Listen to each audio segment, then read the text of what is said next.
Government editor. Joining us now is Olga Onuch, who is a professor of comparative and Ukrainian politics at the University of Manchester and the author of The Zelensky Effect. Professor, thank you so much for joining us. Good to have you on the programme. So as we were just hearing there, Marco Rubio, the US Secretary of State, has been somewhat downplaying expectations that we'll quickly make progress in these talks between Ukraine and the United States that are taking place this week. What is your expectation? What progress are you expecting to see? Well, in this case, I do agree with Rubio. It is unlikely that we're going to see a massive change in the negotiation context, but we do have some things that are concrete and that are on the table for the first time, perhaps, from the Ukrainians. Now, it is a concession to agree to a ceasefire by air and sea. That is something new. We haven't heard this from Ukrainians, at least publicly, before. We know that this proposition of a partial ceasefire is something that was designed not only by these very experienced diplomats that we're going to see on the ground today in the conversations, but also lockstep with European partners. We know that this is something that was discussed both in London and then in Brussels last week. So we are seeing the Ukrainians actually go a little bit further, suggesting a potential partial ceasefire, air and sea, that is easy to monitor, or well, not easy, let's be clear, easier to monitor than potentially some of the other proposals. But certainly, Ukrainians are not going to be coming to the table today to accept any sort of territorial concessions.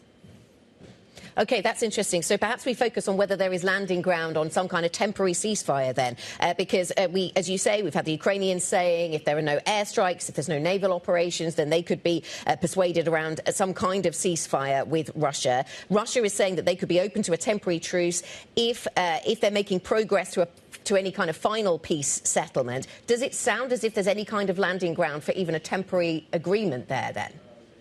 Well, I think if we listen to what Zelensky has been saying, both in his speeches and last night on his Telegram channel, and I quote, "We hope for a practical result."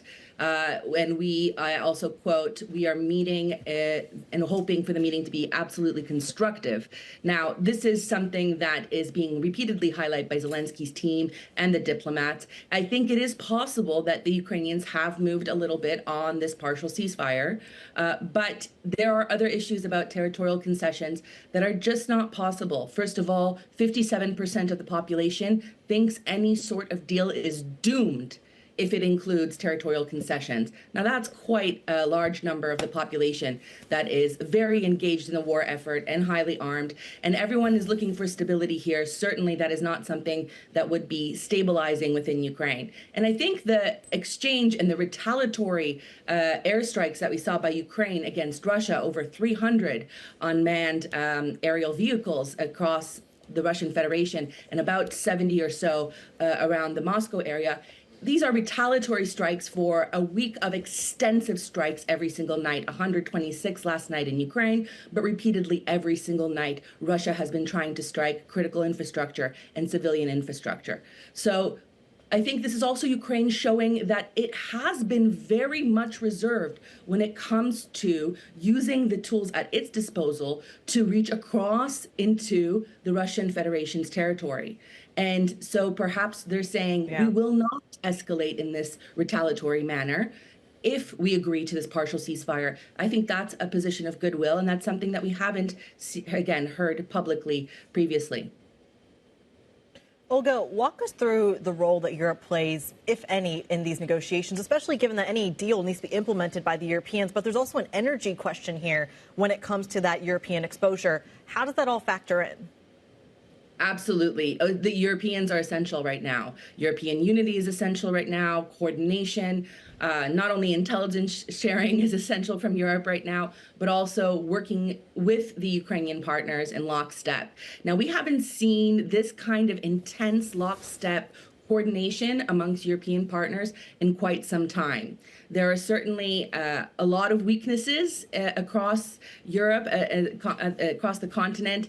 Actually, energy is one such weakness where previously the need to get cheaper energy resulted in disunity amongst key partners. But we're looking actually what we're seeing is quite the opposite, and we haven't seen this kind of coordination and strength of unity in quite some time. And I think Moscow is paying attention. I don't think Moscow looks at European partners in the same way that it looks at the United States, but it certainly is paying attention to the fact that Europe was able to very quickly not only bring back Ukraine and the US to a negotiation table, but also that there is a concrete proposal that's going to be very difficult for Moscow to reject without looking like they are the ones that are the problem. And let's be serious, let's be very straight.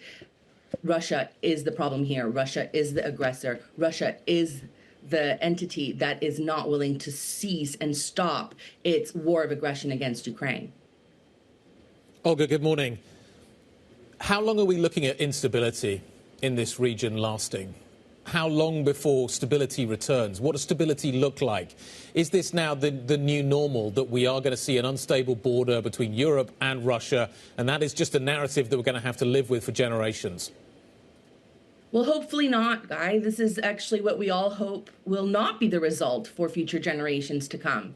Now, there is a possibility for both American allies that have continued to have conversations off the record with their European contacts. There have been a lot of diplomats trying to work the phones over the last week plus, trying to figure out what they can do in order not to lose what could be a sustainable deal. A sustainable and just deal that protects Ukrainian sovereignty is one also that protects European security.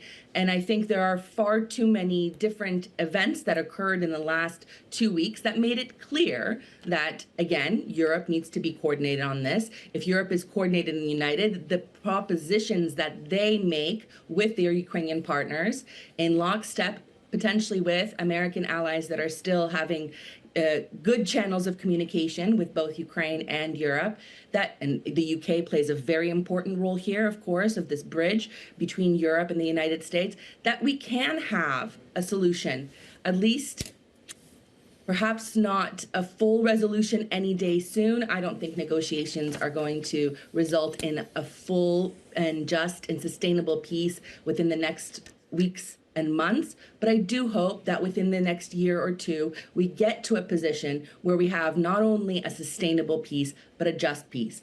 But this will mean that the U.S. Oh, sorry, go ahead. We're going to have to wrap it up. Professor, great to catch up. Olga Onuch, Professor of Comparative and Ukrainian Politics, joining us from the University of Manchester. Thank you very much.